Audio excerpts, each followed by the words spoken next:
하나님 아버지 감사합니다.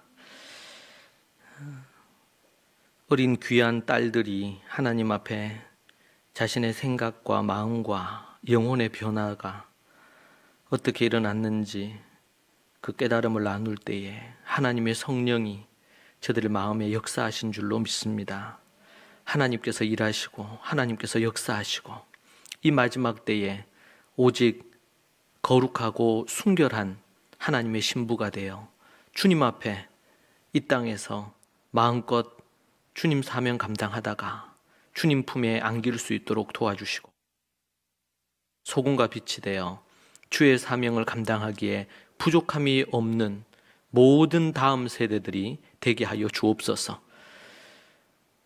오늘도 주의 말씀을 들으려 귀를 기울입니다. 모든 성도들의 마음에 오직 하나님의 말씀에 대한 열망과 갈망이 있게 하시고 혹 무기력하고 약한 마음, 기도의 무릎이 약해진 이들이 있다면 다시 힘을 내어 설 수 있도록 주님 도와주시고 은혜를 내려 주시옵소서. 오직 아버지 하나님 믿음의 야성을 갖고 담대하게 나아가는 믿음의 일꾼들이 되게 하여 주옵소서. 성령의 능력을 드리고 사명 감당하기를 원합니다. 예수님 이름으로 기도합니다. 아멘. 오늘 함께 우리 하나님의 말씀 같이 보도록 하겠습니다. 하나님의 말씀은 요한계시록 16장 말씀 그리고 마태복음 25장 말씀입니다. 우리 함께 말씀을 대하겠습니다. 요한계시록 16장은 15절 말씀만 우리가 함께 보도록 그렇게 하겠습니다. 요한계시록 16장 15절 말씀 우리 한 절 말씀 보고 우리 마태복음 25장 말씀 보겠습니다. 16장 15절 말씀 우리 함께 합독해서 읽도록 하겠습니다. 보라, 내가 도둑같이 오리니 누구든지 깨어 자기 옷을 지켜 벌거벗고 다니지 아니하며 자기의 부끄러움을 보이지 아니하는 자는 복이 있도다. 아멘. 마태복음 25장 1절에서 13절입니다. 마태복음 25장 1절로 13절의 말씀 우리 또 함께 보도록 그렇게 하겠습니다. 우리 교독해서 함께 말씀을 읽겠습니다. 제가 먼저 1절을 보겠습니다. 그때 천국은 마치 등을 들고 신랑을 맞으러 나간 열 처녀와 같다 하리니 미련한 자들은 등을 가지되 기름을 가지지 아니하고 신랑이 더디 오므로 다 졸며 잘세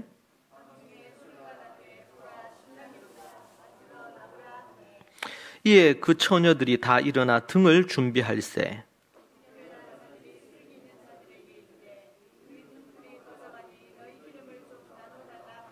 슬기 있는 자들이 대답하여 이르되 우리와 너희가 쓰기에 다 부족할까 하노니 차라리 파는 자들에게 가서 너희 쓸 것을 사라 하니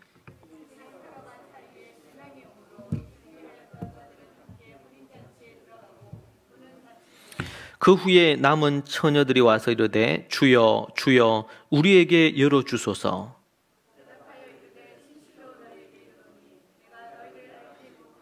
같이 봅니다. 그런즉 깨어있으라 너희는 그 날과 그 때를 알지 못하느니라. 아멘. 오늘 이 말씀으로 교회여 도둑같이 오실 주님을 이렇게 맞이하라 라는 제목으로 여러분과 함께 말씀을 나누도록 하겠습니다. 요한계시록을 우리가 대하면서 이제 마지막을 향해서 가고 있는데요. 요한계시록은 우리가 기억해야 될 것은 우리가 이 나무 하나하나를 보다 보면 전체 숲을 잊어버릴 때가 있어요.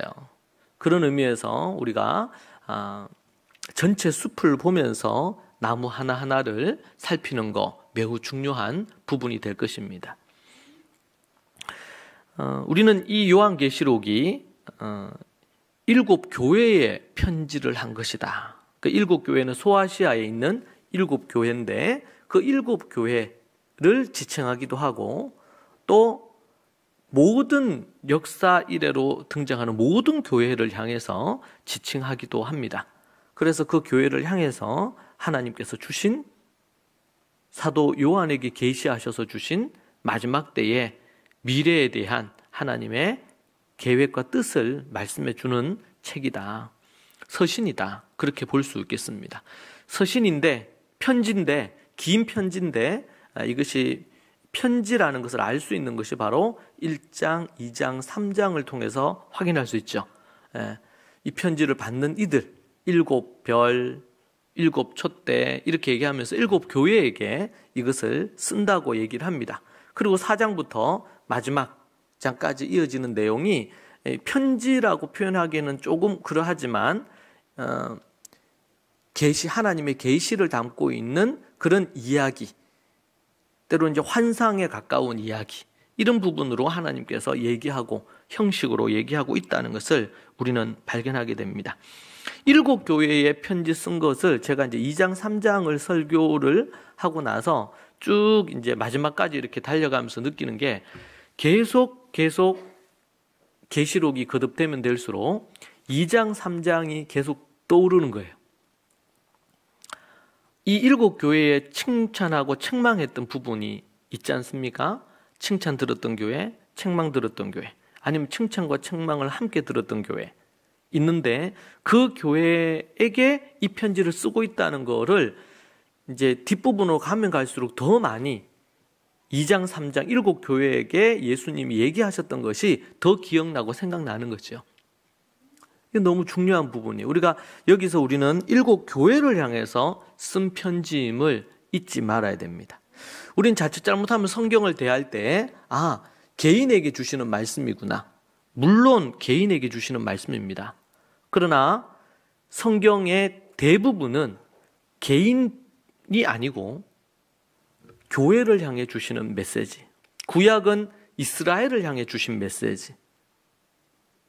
광야 교회라고 바울이 언급하셨으니까 구약조차도 신약적으로 이해를 하면 교회를 향해 주신 메시지. 사복음서는요, 마태가 목회하는 마태 공동체에, 누가 공동체에, 마가 공동체에, 요한 교회에, 그 교회 성도들에게 쓴 편지예요. 마태, 마가, 누가, 요한, 복음서조차도. 사도행전은요, 누가가 성도들에게 쓴 편지입니다. 이러면서 편지를 쓰거나 이렇게 할 때에 받는 사람 없이, 그냥 수신자 없이 발신을 하진 않잖아요. 그럼 편지는 도착하지 않게 돼 있어요. 누가가 이걸 편지를 쓸 때도 누가의 공동체라고.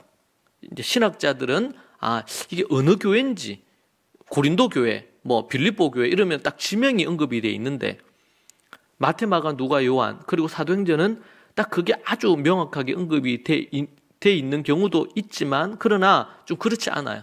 그래서 신학자들이 이름을 붙이기를 마태의 공동체에 마태가 쓴 글이다, 복음서다. 마가가 마가의 공동체, 이렇게 이제 언급을 합니다. 어찌되었든지 간에 교회에 쓰고 있다는 것입니다. 우리는 지극히 성경을 볼 때 자꾸 개인주의적으로 접근하는 경우가 없지 않아 많이 있습니다. 그런데 그것은 매우 심각한 문제를 가져오게 합니다. 신앙을 개인주의적으로 만들기 때문에 그렇습니다. 그리고 이기적으로 또 만들기도 합니다. 시대에 따라서 교회가 타락하기도 하고 여러 문제가 발생을 했습니다. 우리가 보니까 7교회에도 그렇죠. 요한계시록 2장, 3장에 등장하는, 거기 보니까 심각한 교회들이 있습니다. 복음의 본질을 잃어버린 교회도 있습니다. 여러 부분들이 있습니다. 우리는 요한계시록을 통해서 교회 그러면 예수님의 그냥 몸된 교회, 예수님이 핏값으로 사신 교회, 그냥 교회는 다 교회지, 이렇게 생각할 수 있는데 그게 아니라는 것을 우리는 발견합니다. 하나님이 기뻐하시는 교회, 나중에 이제 우리 뒷부분으로 가면 지금도 우리 보고 있죠? 창녀교회가 있고 또 뭐예요? 하나님의 신부인 교회. 참교회가 있고 거짓교회가 있고 신부인 교회가 있고 창녀교회가 있다는 것이 계시록에서 우리에게 얘기해주고 있는 말씀이에요. 그런 부분에서 우리는 이 분별이 필요하다. 분별이 필요하다. 중요한 부분이 되겠습니다. 자, 7 교회에 쓴 편지다. 요한계시록. 우리가 좀 잊어버릴 수가 있어요. 나무를 막 보다 보면. 근데 7 교회에 쓴 편지구나. 그리고 교회에 쓴 편지라는 것은 단순히 건물의 교회에 쓴 편지가 아니겠죠? 교회는 사람들입니다. 빌립보에 있는 예수 그리스도를 믿는 믿음의 사람들, 그 교회를 빌립보 교회라고 불렀고, 그렇게 불렀던 것이죠. 그런 것처럼 마가를 목사로 해서 따르는 성도들이 있는 그 교회, 마가 교회, 거기에 쓴 편지 마가 복음입니다. 그렇죠? 그래서 보면 마가복음 아니면 마태복음, 누가복음 또 요한복음에 받는 수신자들이 요한교회, 누가교회, 마가교회 아니면 마태교회 있을 수 있단 말이에요.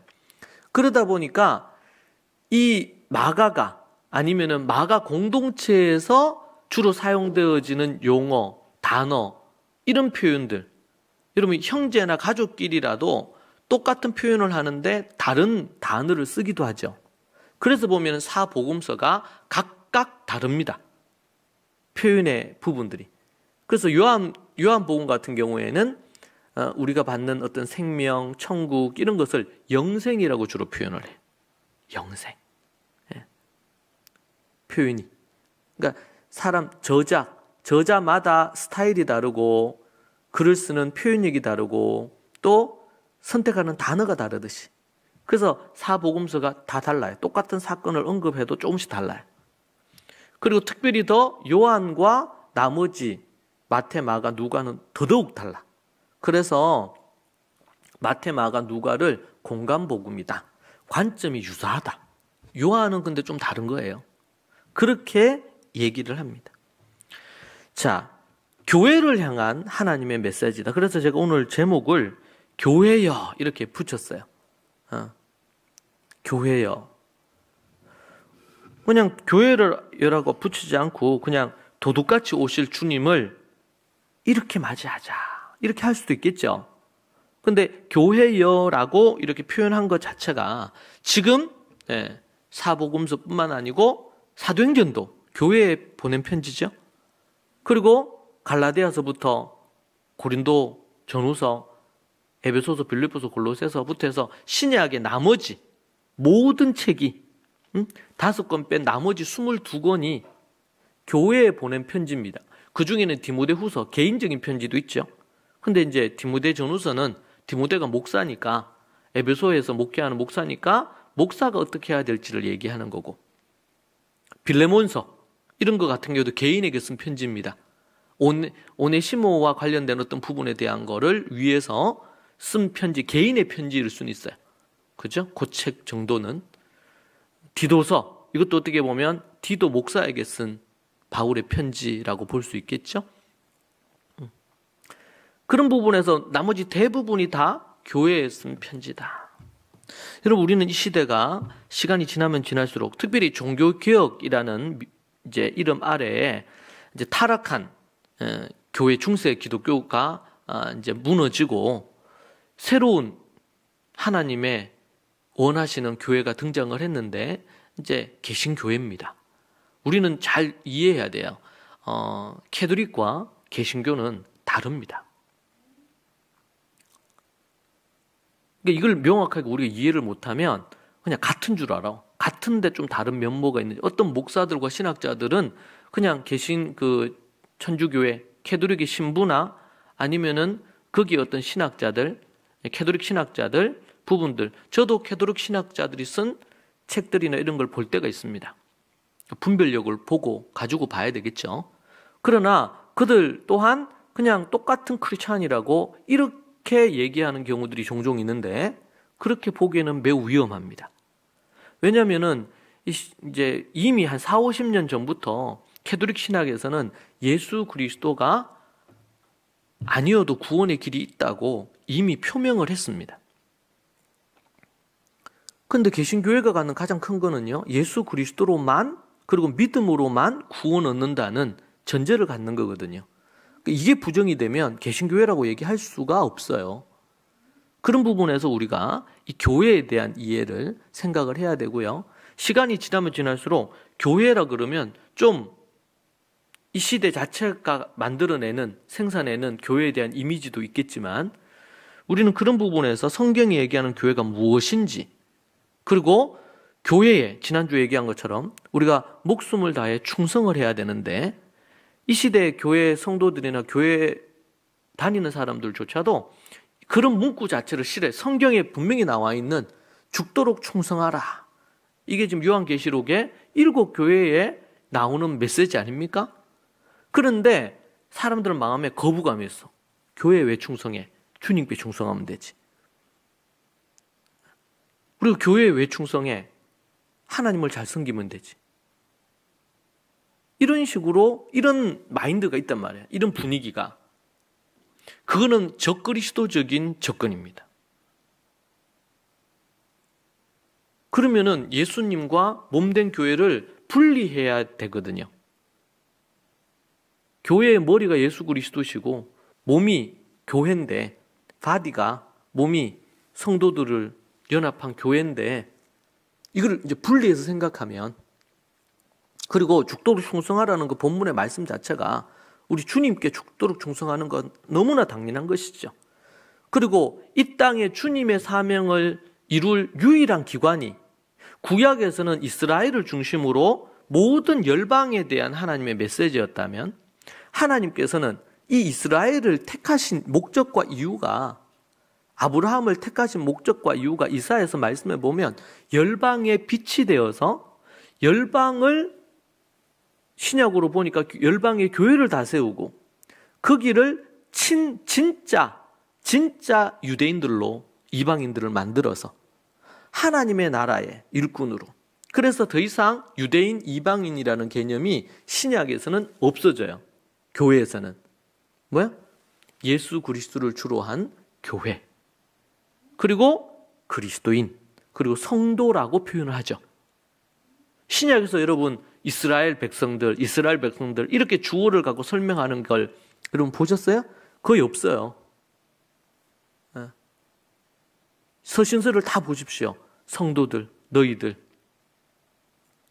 사도 바울이 얘기하죠. 전에는 내가 그리스도 밖에 있었는데 이제는 그리스도 안에서 거듭난 자다. 그리스도 안과 밖의 부분의 문제지. 요한계시록에서도 지금 얘기하잖아요. 초점이 뭐예요? 요한계시록에서 예수 그리스도로 진정으로 거듭나고 예수 그리스도를 믿고 그 하나님의 계명을 지키느냐, 이거지. 유대인이냐 이방인이냐 여기에 아무런 관심이 없어요. 신약에 와서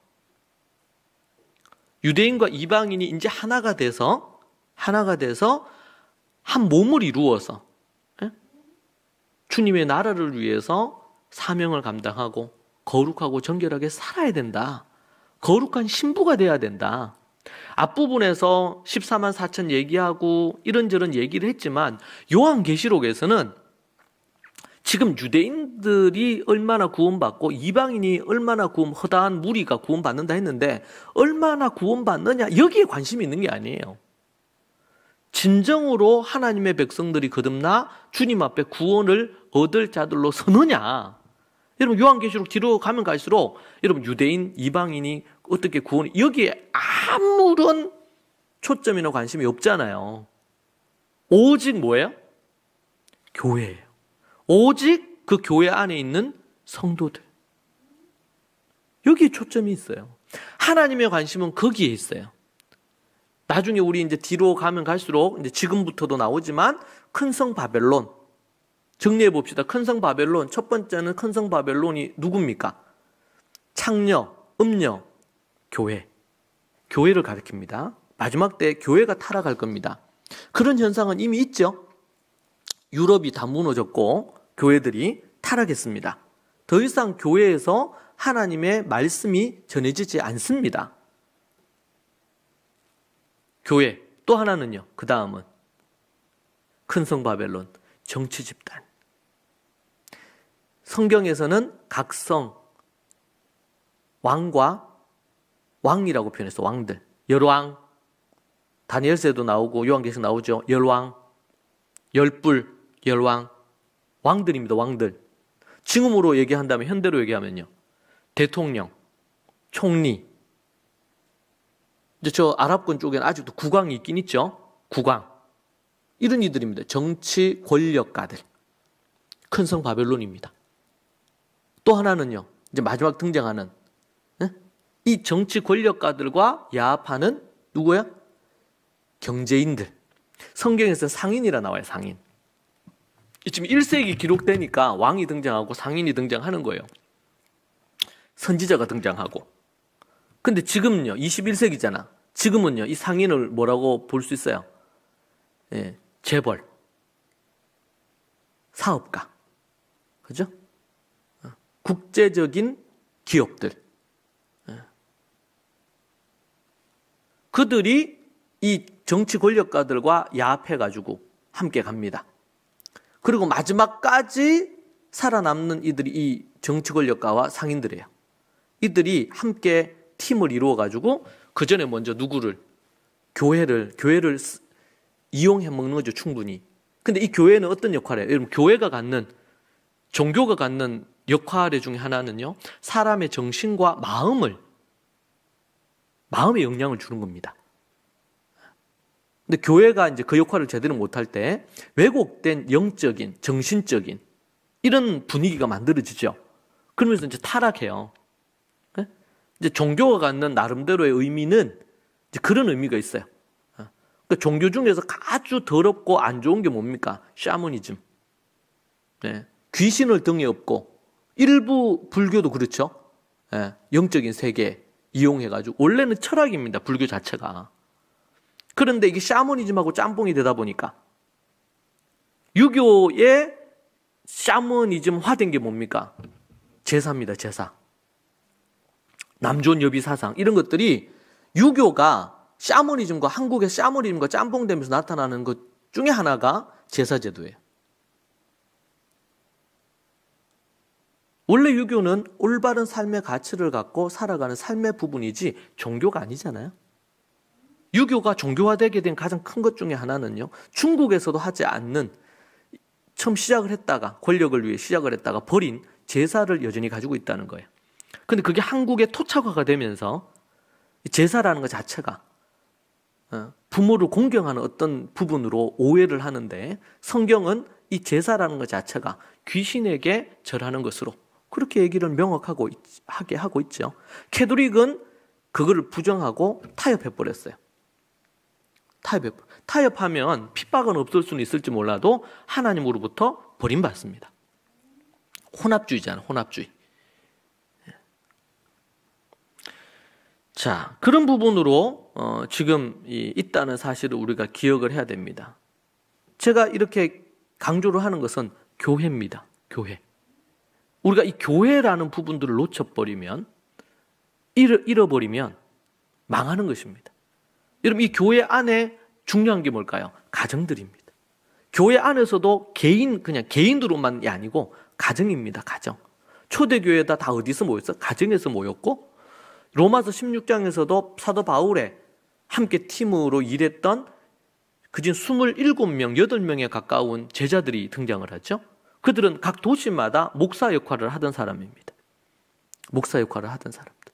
오늘도 우리 딸들이, 두 딸이 귀한 간증을 했는데, 정말 로마서 16장에 등장하는, 거기 보면 베베, 믿음의 여성들이 쫙 나옵니다. 그들 다 목사였어요. 한 도시를 책임지는 목사였어요. 우리 이 딸들, 아들들도 그렇지만 딸들도 그런 하나님 앞에 걸출한 인물들로 하나님 앞에 목사로 쓰임받는 그런 딸들이 많이 나오면 좋겠어요. 우리의 어떤 사명과 목표는 그런 부분이니까. 자, 이 교회를 향해서 오늘 우리에게 얘기를 하는데요. 우리 읽은 말씀에 보면은 여기 뭐라고 나옵니까? 15절입니다. 15절. 계시록 16장 15절에 보라, 내가 도둑같이 오리니 누구든지 깨어 자기 옷을 지켜 벌거벗고 다니지 아니하며 자기의 부끄러움을 보이지 아니하는 자는 복이 있도다. 여러분 문맥의 흐름을 보면요, 지금 6번째 천사가 6번째 대접을 붓고, 그리고 7번째 천사가 17절에 7대접을 붓습니다. 그런 가운데서 지금 15절만 갑자기 난데없이 툭 들어가 있어요. 예. 다 지금 앞에 첫 번째 대접, 두 번째 대접 나오듯이 6번째, 7번째 대접도 그냥 쭉 나오면 되는데, 6째에서 7번째 넘어갈 때 15절이 지금 등장하거든요. 14절을 보면 그들은 귀신의 영이라 이적을 행하여 온 천하 왕들에게 가서 하나님 곧 전능하신 이의 큰 날에 있을 전쟁을 위하여 그들을 모으더라. 전쟁 얘기가 나옵니다. 그리고 7번째 대접이 등장을 하면서 거기에 지진과 더불어 7 하나님의 대접 심판이 임할 것에 대한 얘기가 나옵니다. 지금 그 얘기가 나오는데 갑자기 난데없이 15절이 딱 삽입이 된 거예요. 보라, 내가 도둑같이 오리니. 내가 누구예요? 예수님이죠. 내가 도둑같이 오리니 누구든지 깨어 자기 옷을 지켜 벌거벗고 다니지 아니하며 자기의 부끄러움을 보이지 아니하는 자는 복이 있도다. 우리가 앞서서도 우리가 봤던 것처럼 옷이라는 것은 그들의 의로운 거룩함을 의미합니다. 옷을 입었다. 근데 옷을 지금 벗고 벌거벗었다라는 것은 뭐예요? 하나님의 의로운 부분 없이 부끄러움으로 죄를 지으면서 악을 행하면서 사는 것입니다. 성경에서 옷은 예수 그리스도로 옷 입어라 이렇게 얘기할 때 있잖아요. 이 예수 그리스도로 옷 입는다는 게 뭡니까? 예수 그리스도를 믿는 믿음의 옷을 입었다는 것입니다. 세상에 좋은 명품 옷을 입었다 이런 의미가 아니고, 이 옷은, 성경에서 옷은 예수 그리스도가 옷이라. 또 하나는 요한계시록에서 뭐라 그랬어요? 이 옷은 두루마기, 이 옷을 빨아라 그랬잖아. 옷을 빨아라. 하나님 앞에 의롭고 경건한 삶, 이것을 옷으로 표현을 했거든요. 여기서도 똑같아요. 옷 입어라. 옷 입어야 되는, 어떤 옷을 입어야 되느냐? 자기 옷을 지켜서 벌거벗고 다니지 말아라. 자기의 부끄러움을 보이지 않아야 된다. 뭘 입어서? 예수님의 옷을 입고 거룩하고 정결함의 옷을 입어서 보이지 않아야 된단 말이에요. 사랑하는 여러분, 우리가 예수 그리스도를 믿고 믿음 안에서 하나님의 말씀을 연구하고 공부해서 그 말씀대로 살아야 돼요. 하나님의 말씀이 뭔지를 모르겠습니다. 이런 분들이 있어요. 그분들은 아직 이 말씀이 명확하지 않아. 여러분, 성경이 어렵지 않아요. 2000년 전이고 3000 몇 년 전의 사건이기 때문에 시대적인 상황이 있고 이렇기 때문에 어렵게 느껴질 수는 있는데, 지금 금방 제가 옷에 대해서 설명했잖아요. 예수로 옷 입고, 옷은 거룩함을, 정결함을 뜻합니다. 여러분, 이게 어렵습니까? 대답 좀 해보세요. 어려워요? 쉽잖아요. 예수님을 진정으로 믿는 거고, 또 하나님의 말씀 계명을 지키는 것이 거룩과 정결함이 되는 거니까. 자, 그러면은 부끄럽지 않게 하려면요, 너무 쉬워요. 10계명을 지켜야 돼요. 또 하나는 10계명은 두 가지죠. 1계명부터 4계명까지는 하나님 섬기는 계명이고, 6계명부터 나머지 5계명부터 나머지는요, 인간관계 계명입니다. 거룩과 정결함에 대한 거예요. 거룩은 하나님을 어떻게 예배하느냐, 정결은요, 인간관계에서 어떻게 하면은 죄 짓지 않고 사느냐. 이게 10계명의 기본이고, 이 10계명을 갖고 예수님이 이 땅에 오셔서 산상수훈의 설교를 하시죠. 10계명은 바탕이야, 기본이야. 제로에서 출발하는 거야, 10계명은. 이 10계명을 안 지키면 마이너스가 되는 거예요. 이거 뭐예요? 옷을 벗는 거예요. 부끄러움을 당하는 거죠. 여러분, 그렇잖아요. 내가 간음을 하고 살인을 해. 그러면 10계명을 지키지 않는 거죠. 그건 마이너스가 되는 거잖아요. 그러면은 그리스도 안에서 이게 부끄러운 짓이에요, 잘한 짓이에요? 네? 부끄러운 짓이지. 바람 피고 성적으로 타락하고 살인하고 이렇게 하는 게 잘못한 짓이지. 너희는 서로 사랑하라 그랬는데 사랑하지 않고 뒤에서 그 사람 욕하고 판단하고 정죄하고, 이 부끄러운 그 짓이지 이게. 지금 이 시대에 뭐 어린애들 말로 쪽팔리는 일이죠, 이게. 이런 짓 하고 살면 안 되죠. 마지막 때 주여 주여, 오늘도 이제 본문에 나오죠. 주여 주여. 마태복음 25장에 주여 주여 하는 자가 다 천국에 들어가는 게 아니라 그랬어요. 누가 이제 들어가는 거예요. 마지막 때 예수님이 도둑처럼 오실 건데 도둑처럼 오실 예수님을 준비하고 대비해서 옷을 입고 있는 자. 어떤 분들은 주님이 도둑같이 온다 그래가지고 밤에도 잠을 안 자. 혹시 자다가 안 깨어 있어가지고 깨어 근신하라 그랬는데 안 깨어 있다가 주님, 그렇게 성경을 보면 안 돼요. 그거 아니죠. 잠을 푹 주무세요. 안심해도 돼. 자다가 주님 만나면 어떡해요? 사랑하는 자에게 잠을 주신다는데 잠자다가 주님 만나면은 주님이 안 깨우시겠어요? 뭐가 걱정이라 그게. 그러니까 깨어 근신하라는 건 뭐예요? 하나님 예수 그리스도의 옷을 입고 주님의 계명을, 하나님의 계명을 잘 지키는 자들이, 그들을 주님께서 혼인잔치에 천국잔치로 입성시키고 가신다는 말이죠. 내가 도둑같이 오리니 누구든지 깨어 자기 옷을 지켜 벌거벗고 다니지 않고 자기의 부끄러움이 보이지 않는 자는 복이 있다. 십계명, 이게 점수로 따진다면, 여러분 설명을 쉽게 하기 위해서 제가 얘기하는 겁니다. 십계명을 지키지 않는 것은 다 마이너스로 가 있는 거예요. 근데 살인을 한 번 안 하고 두 번, 세 번, 네 번 막 잔혹한 살인한다. 그럼 마이너스 한 100대겠지. 그죠? 다르잖아요. 실수로 누구를 죽인 것과 이건 다르잖아요. 지옥도 다 달라요. 순간 이런 욕정으로 바람을 핀 것과 그렇지 않고 색욕을 밝히면서 영적으로 타락을 해서 그렇게 한 경우 다르죠. 그렇잖아요. 그런 부분에서 마이너스가 다 다른 거야. 그런데 십계명을 지키면 어떻게 되는 거죠? 플러스 1, 2, 3 이렇게 되는 거예요. 자, 그런데 이제 산상수훈에서는요, 이 십계명과는 비교되지 않은 계명을 주신 거야. 살인하지 말라 했는데 예수님은 나는 너에게 명하노니 형제를 향해서 미워하지 마라. 화내지 마라. 형제를 향해서 라가라. 욕하지 마라. 어리석다고 무시하지 마라. 지금으로 얘기하면 갑질하는 거야, 갑질. 형제를 향해서. 그런 자들마다 어디 들어가요? 지옥불에 떨어져요. 지옥불에. 자, 그런데 이제 십계명, 살인하지 않을 뿐만 아니라 저는 살인 안 했어요. 근데 뭐야? 이제 내가 미워하지 않기 위해서 싸우는 거예요. 사단은 우리에게 계속 유혹하겠죠.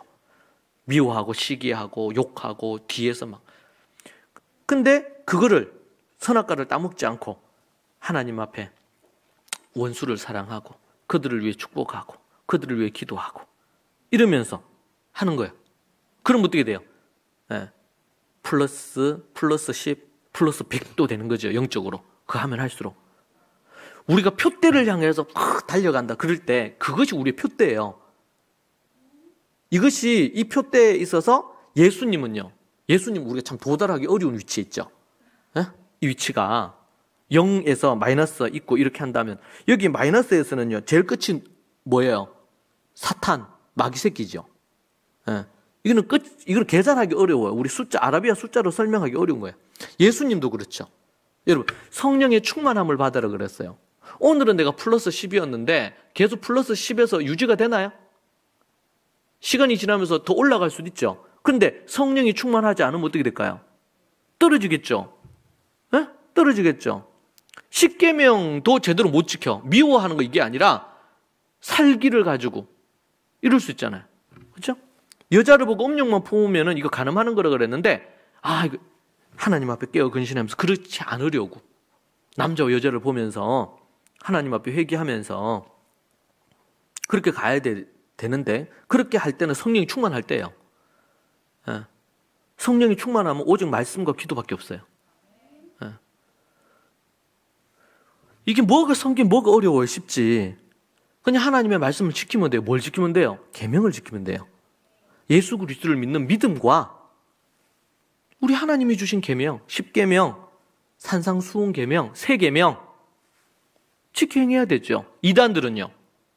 예수님 믿으면 필요 없다는 거예요. 십계명도 필요 없고 우리가 구원받았는데 계명이 안 매인다. 율법이 필요 없다. 이 이단 놈들이 하는 짓들이에요. 응? 그러니까 타락하는 거죠. 그러니까 윤리나 도덕적인 하나님 앞에 성숙함과 거룩함이 없어요. 최근에도 교회들을 보니까 대다수의 교회가 정말 이렇게 이 방역도 잘 지키고 정말 예를 많이 쓰죠. 근데 몇몇 교회들이 보면 믿음이라는 이름으로 지나치게 행한단 말이에요. 좀 그런 거 보면 안타까워요. 최근에도 뭐 마스크 벗고 식사도 같이 하고 뭐 각종 행사도 하고 막 이렇게 많이 했다 그래요. 대부분의 교회가 지금 조심하고 정말 긴장해서. 왜냐면 그런 부분에서 누가 한 명이 그러면은 어떤 사람에게는 2주 동안 제가 어떤 얘기 들으니까 어느 집은 뭐 처음부터 모두가 가족 모두가 확진이 나는 게 아니다 보니까 이 시간차로 나면요 사업하는 사람들은 한 달 넘게 쉬어야 되는 거예요. 이건 엄청나게 큰 부분이죠. 또 특별히 공무원들 같은 경우에는 또 의사나 이런 경우에는 이게 이제 방역에 대한 국가 요구하는 게 강하거든요. 요구 조건들이 아주 까다롭더라고. 저는 몰랐는데 쭉 알아보니까. 그런 어려운 가운데 있는데 방만하게, 안일하게 이렇게 하는 최선을 다했어. 그런데 어쩔 수 없는 건 어떡하겠어요? 할 수 있는 대로 거기에서 할 수 있는 대로 해야 될 거고. 그런데 그것을 아주 안일하게 이렇게 대처하는 경우들도 많이 보거든. 그러면 안 된다. 그러면 안 된다. 다 교회가 욕을 얻어먹잖아요. 그러면 정말 이제 뭐 정부나 방역이 이런 게 지나친 면도 있죠. 그러니까 우리는 그런 부분에서 잘 균형을 이루어야 돼요. 한쪽에 치우쳐서 이런저런 부분으로 해서 안 됩니다. 자, 오늘 우리가 우리 읽었던 말씀 중에 우리 그 마태복음 25장을 보면요. 마태복음 25장. 여기 보니까 그때 천국은 마치 등을 들고 신랑을 맞으러 나간 열처녀 같다 하리니 그렇게 얘기했습니다. 여러분 이것은요 우리가 잘 알아야 될 것이 이스라엘에서는 결혼식을 준비하고 결혼식 하는 날까지가 1년 걸립니다. 1년. 지금도 이제 중동이나 이런 지역에 가면은 결혼식을 하는데 꽤 길게 잔치를요 최소 14일 이렇게 하는 경우도 우린 결혼식 하면 결혼식 하고 신혼여행 가고 뭐 그날 끝나잖아요. 지금 우리나라 같은 경우에는. 그런데 이스라엘에서는 1년을 해요. 1년. 그래서 정혼한 이후 정혼을 했다 그러죠. 마리아와 요셉 같은 경우에도 정혼했다 그럴 때는 이건 지금으로 얘기하면 지금에 해당되는 게 없어요. 제일 비슷한 게 약혼인데 지금 우리 이 시대의 약혼과 정혼은 다릅니다. 정혼은 결혼하고 똑같은 거예요. 그러나 준비하는 기간으로 1년의 준비를 합니다. 그리고 결혼식은 언제? 1년 정도 후에 합니다. 그러면 이 1년 동안 정혼하고 나서는 뭐 하느냐? 양가의 아버지가 중심이 돼서 이 부부를 교육합니다. 건강하고 아름다운 가정을 이루고 그러기 위해서 필요한 모든 부분, 요소들을 해가지고 교육을 합니다. 그런 부분을 해요. 자, 그러고 나서는 이제 결혼식 날이 되면 그때에 신부 들러리들인데 오늘 보니까 10명이에요. 근데 본문에서는 신부가 안 나와, 신부가. 그죠? 이건 뭐냐면 신부가 등장하지 않는 이유는 이 비유에서는 신부 들러리들이 다 신부들이다. 그래서 신부가 따로 여기 등장하지 않습니다. 그러니까 우리는 비유기 때문에 비유로 이해해야 돼. 이거는 사실을 말하려고 하는 게 아니고 사실 보도가 아니고 비유를 들어서 그 당시에 결혼이라는 비유를 사용을 해서 예수님이 지금 마지막 때에 종말의 때에 누가 천국에 들어가는지에 대한 얘기를 하고 싶은 거예요. 자, 그렇게 2절에 보니까 그 중에 5은 10명인데 5은 미련하고 5은 슬기로워. 5은 미련하고 5은 슬기롭습니다. 두 그룹으로 나뉘어져요. 지금 재림을 기다리거나 천국을 기다리는 사람들이 있는데 거기에 5명 이 대표적인 두 그룹이 있단 말이죠. 성경에서도 보면 마지막 때에 어떤 부분이 나온다 그랬습니까? 알곡과 가라지가 있다 그랬어요. 밭에. 밭은 교회를 얘기하죠. 교회 안에 알곡과 가라지가 있어. 주님 재림하실 때까지, 추수할 때까지 뭘 하면 안 돼요? 가라지도 뽑으면 안 돼. 왜? 가라지 뽑다가 알곡도 같이 뽑힐 수 있으니까. 그게 성경에서 우리 얘기하고 있는 거죠.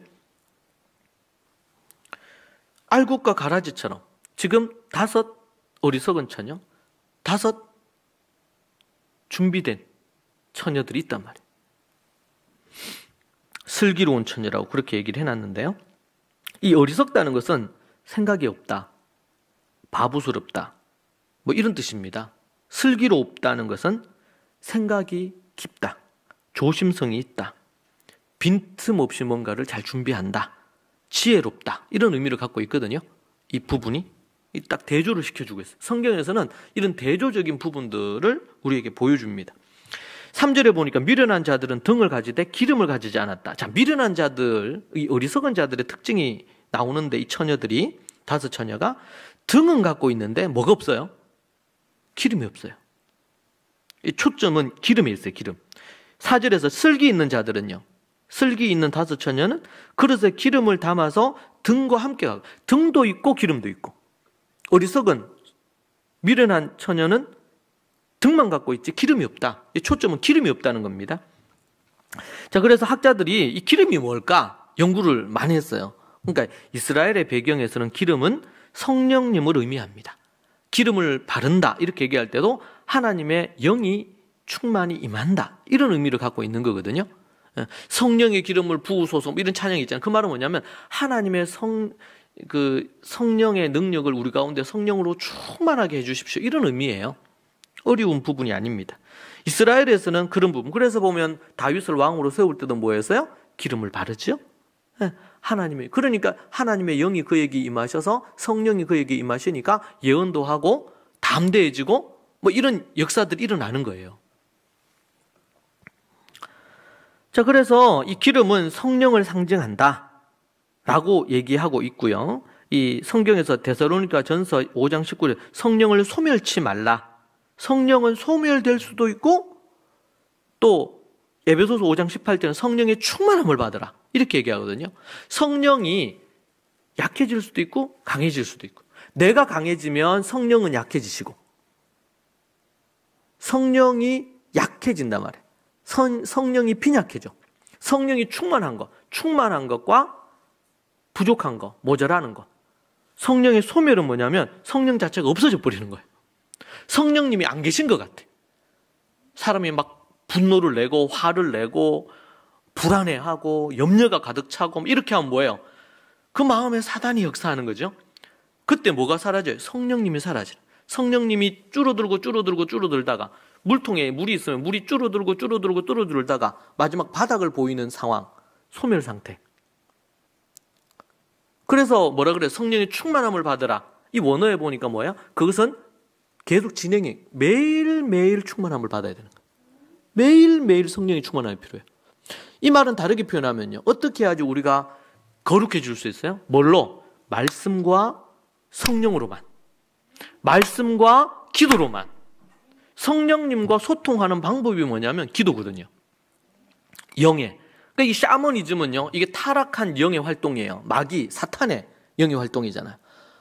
여러분, 이 무당들도 기도합니까? 네, 기도합니다. 산에 올라가지고 막 찬물에 막 몸 씻고 정결하게 해가지고 기도합니다.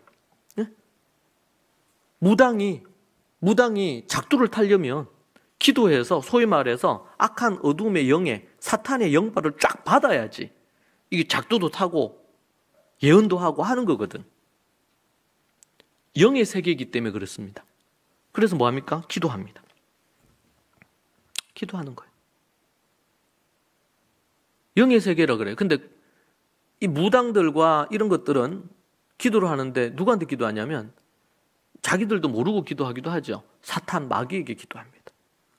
소위 말해서 이 마귀가 들려야 되는, 귀신 들렸다 그러죠. 귀신이 들리는 거예요. 그래서 무당들이 하는 짓거리들이 귀신, 사탄의 말들을 하는 겁니다. 성경에도 나오죠. 마귀가, 사탄이 귀신을 쫓아내요. 더 큰 귀신이 들어오는 거예요. 더 큰 귀신이. 하나님의 성령이 역사하셔서 들어오시면 악한 어둠의 영이 다 떠나가고 쫓겨나요. 열 길로 도망칩니다, 이놈들이. 성령이 들어오면. 근데 악한 마귀 사단이 들어온다는 거는, 사단이 귀신을 쫓아냈다는 말은 뭡니까? 약한 귀신 쫓아내고 더 센 귀신을 불러들였다, 이 말입니다. 마귀에게도 질서가 있습니다. 질서가. 천사들도 질서가 있듯이, 천사장이 있고 천사들이 있듯이, 마귀도 사단이 있고 그 마귀장이 있고 졸개들이 있습니다. 그런 부분으로 성령의 충만함을 받아야 되는 거예요. 근데 지금 하나님의 성령을 준비하지 못했어요. 5천년. 사랑하는 여러분, 여러분이 성령의 충만함을 가지고 있는지, 우리는 하나님의 말씀을, 우리가 말씀을 읽고 매일 읽고 기도하고 말씀을 보고 이렇게 기도를 매일 해야 됩니까? 여러분, 기도를 안 하는 사람은요, 아주 이성적이 됩니다. 이성적이. 모든 판단을 이성적으로 합니다. 말씀에 충만해서 기도하는 사람들은 영으로 생각합니다. 영으로. 여러분, 이성으로 생각하는 것, 지정의로 생각하는 것, 이거 혼이죠. 혼. 사람에게는 영혼과 육체가 있는데, 좀 더 구체적으로 들어가면 영과 혼이 있어요. 혼은 우리 생각하는 것, 지정의, 생각하고 감정, 의지, 이런 것들이 혼에 속해. 근데 이런 혼이 영의 지배를 받아야 되거든요. 영의 지배를. 그러니까 다윗 같은 경우가 살인하고 간음하잖아요. 그때 간음하고 나서 마침 임신이 되는 거예요. 간음을 했는데. 그러니까 어떻게 합니까? 다윗이 머리가 잘 돌아가죠? 전장에 있는 그의 남편을 속히 부르죠, 우리아를. 그래서 밧세바하고 하룻밤 잠자리 하게 하려고. 왜? 임신된 애가 다윗 자기 애가 아니라고 하려고. 아주 이성적으로 머리가 빠락빠락 돌아가는 거예요. 근데 술을 아무리 먹여도 집에 가서 앉아, 얘가. 지금 내 상사는, 위에 대장은 지금 전쟁터에서 목숨이 왔다 갔다 하고, 부하들도 지금 전쟁터인데 내가 어떻게 집에 가서 편안하게 아내와 잠자리를 하면서 맛있는 거 먹고 있을 수 있느냐 말이지.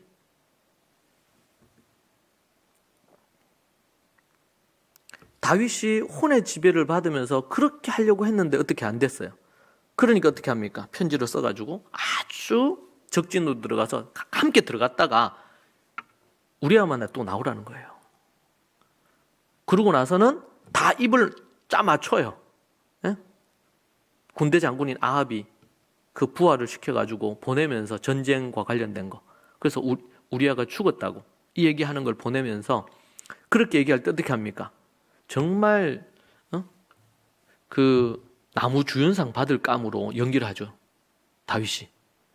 어떻게 너희들이 그렇게 했냔 말이에요. 왜 그 적진에 들어갔다 위험하게 들어갔다가 왜 그 죽었나. 우리아뿐만 아니라 여러 군사가 죽었거든요. 그런데 칼은 이 사람한테 저 사람한테도 오고 인간이 뭐 힘써서 이렇게 될 수 있는 게 아니니까 어쩔 수가 없다고 이러면서 그렇게 소위 말해서 대사를 치죠. 하나님이 그것을 아주 악하게 보신 겁니다. 지금 뭘로 한 거예요? 영으로 한 게 아니고 뭘로 한 거예요? 혼으로 한 거예요. 혼으로. 자신의 생각, 자신의 아이디어 이런 걸로 쫙 한 거예요.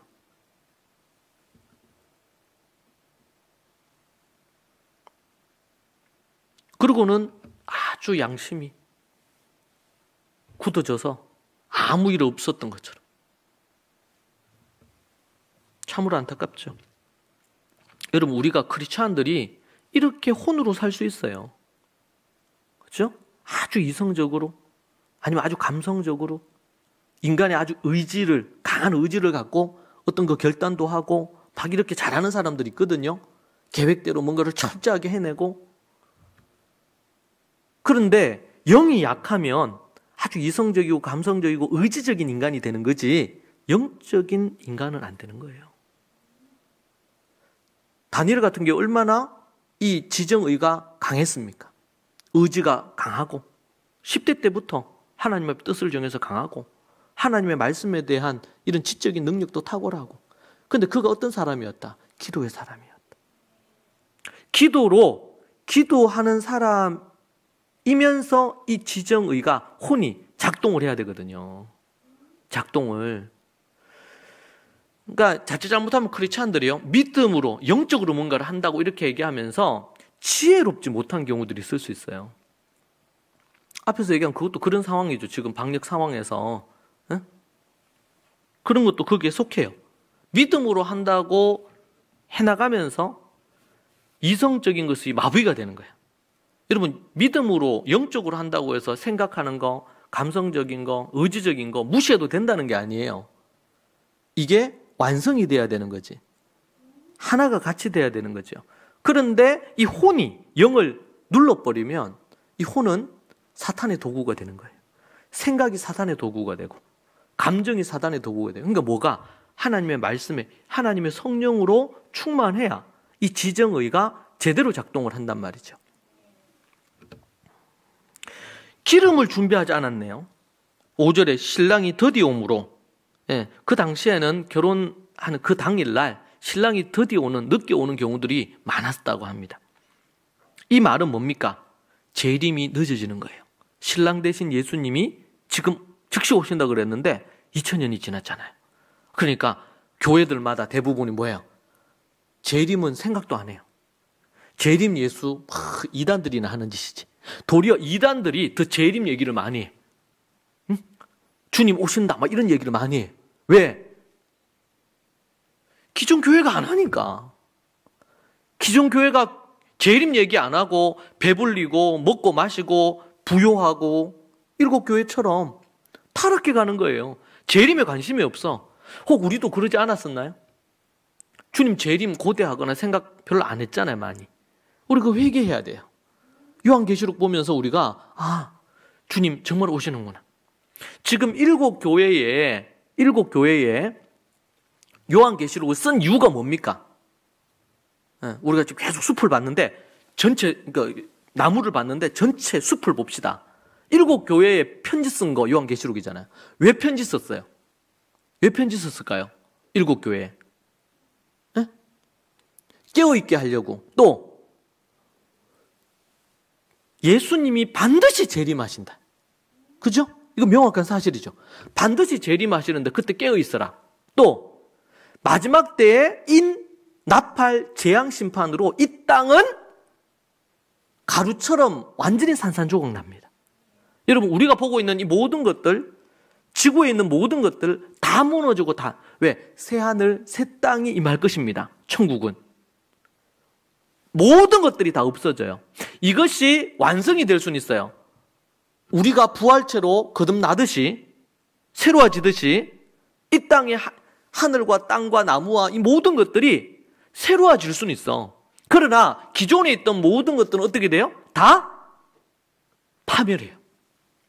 그게 지금 이제 17, 18장 넘어서면서 큰 성 바벨론이 다 불타고 다 무너지고 돌 위에 돌 하나가 얹어 있지 않도록 되겠다고 하셨던 그것보다 더 큰 재앙이 이 땅에 임한단 말이에요.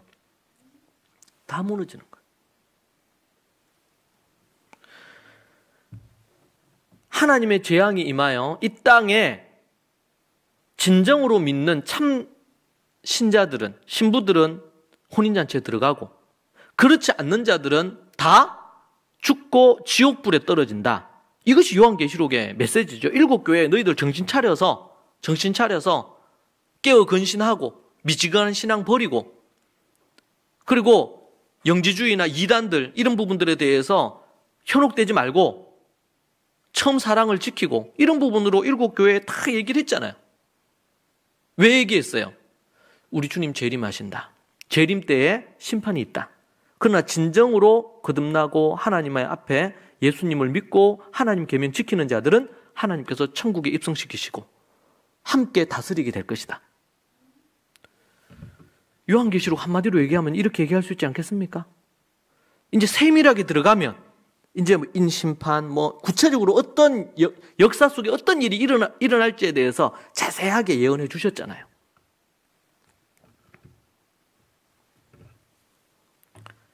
그것을 지금 요한계시록의 그 내용을 압축해서 마태복음 25장에서 얘기하는 거예요. 신랑이 드디어 오므로 다 졸며 잘세.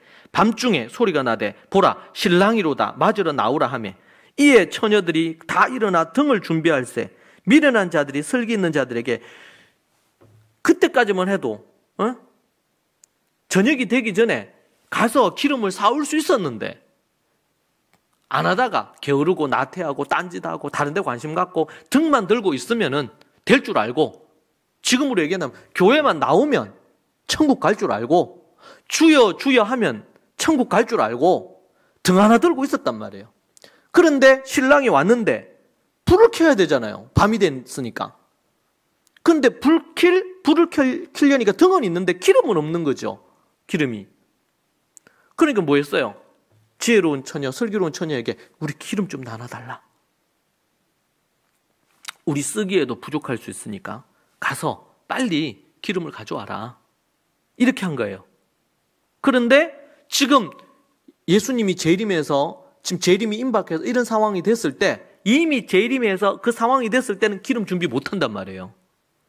사전에 준비를 해놔야 되지. 그래서 이 미련한 이들이 얘기를 했어요. 그럼 못 나누어 주지 않았어요. 어떤 이들은 너무 슬기로운 처녀들 너무 야박하다. 좀 나눠주지. 함께 들어가게. 지금 이 비유의 포인트는 그게 아니잖아요, 지금. 응? 제대로 준비를 했느냐 안 했느냐, 처녀들이. 그게 초점이 있는 거죠. 9절에 슬기 있는 자들 대답에 이르되 우리와 너희가 쓰기에 부족할까 하노니 차라리 파는 자들에 가서 너희 쓸 것을 사라 하니, 그들이 사러 간 사이에 사기 위해서 가는 도중에 신랑이 와버린 거예요. 준비하였던 자들은 함께 혼인잔치에 들어가고 문은 닫혔습니다. 천국을 의미해요. 하나님의 혼인잔치, 천국에 5 슬기로운 처녀는 들어갔고 나머지 5 처녀는 기름 구하러 가는 길에 이 신랑을 못 맞이한 거죠. 갔다 와보니까 이미 닫혀 있어요. 11절, 그 후에 남은 처녀들이 와서 이르되 주여 주여 우리에게 열어주소서. 12절과 13절이 결론입니다. 대답하여 이르되 진실로 너희에게로니 내가 너희를 알지 못하노라. 여러분, 이 요한계시록 마태복음 7장에 보면 똑같은 말씀이 나와요. 똑같은 단어를 사용한 문장들이 나오죠. 주여 주여 이렇게 외쳤던 자들이 나는 선지자 노릇하고 귀신도 쫓아내고 죽은 자도 살리고 능력을 행했는데 주님 저를 모르겠습니까? 내가 너를 도무지 알지 못하겠노라. 불법을 행하는 자들아 떠나가라. 13절에 그런즉 깨어있으라. 너희는 그날과 그때를 알지 못하느니라. 사랑하는 여러분, 기름을 준비해야 됩니다. 하나님의 성령으로 매일매일 기름을 준비해야 됩니다. 기름이 지금 이 바닥을 보이고 있습니까? 매일 성령 충만함을 덧입고 기름을 채우십시오. 성령의 충만함을 받으란 말입니다. 성령의 충만함은 말씀의 8가지. 말씀의 8가지. 그리고 성령으로 기도하는 것. 이것이 기본입니다. 말씀의 8가지와 성령으로 기도하는 것. 이것이 기본입니다. 자신의 믿음의 수준 따라서 매일매일 하나님의 말씀을 보고 기도하고 이렇게 하면서 성령의 충만함을 계속 덧입어야 돼요. 이것 외에 다른 길이 없습니다. 기름 준비 안 했다가 여러분 쫓겨나서 혼인잔치에 들어가지 못하는 성도들이, 지금 이 시대에도 많은 신학자들과 목회자들이 깨어있는 분들이 그런 얘기하죠. 한국교회 주님 지금 재림하신다면 10%가 구원 얻겠나? 90%, 95%가 구원 얻지 못할 거다. 믿는 집의 자녀의 지금 95%가 교회를 싹 다 떠나잖아요. 교회를 나오는 퍼센트만 5%예요. 믿는 집의 자녀들이. 그 중에서 5명 중에 교회를 나오는데 믿음 없는 애들도 있을 수 있겠죠. 가라지들도. 그러면은 지금 95%가 아니라 97, 8%가 주님을 떠나고 있을 수 있는 거죠. 여러분, 구원 얻는 자들은 예나 지금이나 옛날에 비해서는 더 하여서 구원 얻는 자들이 허다한 무리가 될 수가 있겠지만 노아 홍수 심판 때도 8명이었습니다. 소돔과 고모라에서는요, 우리가 아는 사람만 3명이에요. 그죠? 원래 4명이었는데 나오다가 뒤를 돌아봐서 아내는 죽고 롯과 2 딸밖에 없었잖아요. 의인 10명이 안 됐단 말이죠. 그 의인 10명이 안 되는 사람들 중에 내가 볼 때 10명이 아니라 한두 명이었을 것 같아. 롯하고 뭐. 소돔과 고모라 그 큰 성에 수백만이 사는 그 성에 구원 얻은 사람은 딱 3명입니다. 노홍수 때는요, 지구상에 딱 8명이었고 그 8명으로 인류가 새롭게 시작한 거 아닙니까? 여러분, 우리가요, 성령의 충만함을 입는 것, 기름을 준비하는 것은 이건 선택이 아니에요. 반드시 필수가 돼야 되는 것입니다. 여러분 만나는 사람들 중에 예수님 믿는다고 하고 교회 다니는데 성령, 기름을 준비하는 것에 아무 관심이 없다. 그런 사람들에게 이 본문이 절실히 필요한 거예요. 주여 주여 한다고, 교회 나온다고, 뭐 목사라고, 신학자라고, 선교사라고, 교회 중직자라고, 뭐 교회 봉사를 많이 하고 헌금 많이 한다고, 그것은 여러분의 구원과 아무 관련이 없다. 성령의 충만함을 우리가 받고 있느냐? 제 책에서, 자식목사 책에서, 이건 교육서지만 다음 세대를 어떻게 신앙으로 인성적으로 지성적으로 세우기 위한가 해서 신앙의 10가지, 인성의 12가지, 12가지, 지성, 학습과 관련 지성적인 부분에 있어서 5가지, 그리고 7가지, 12가지 이렇게 얘기해놨어요. 영적은 믿음 위에 덕을, 덕 위에 지식을 쌓아야 되니까 믿음의 부분에 10가지. 거기에 주일 성수도 있고 말씀의 8가지도 그 안에 포함되어 있어.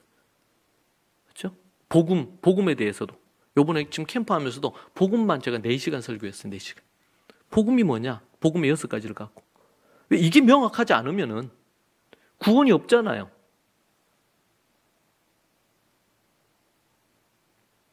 여러분, 우리 다 모르는 게 아니에요. 모르는 게 지금. 다 알고 있습니다. 오늘 집에 가서 여러분 제 책을 다시 한번 쭉 보세요. 헤드라인만 쭉 보세요. 다 있어요. 문제는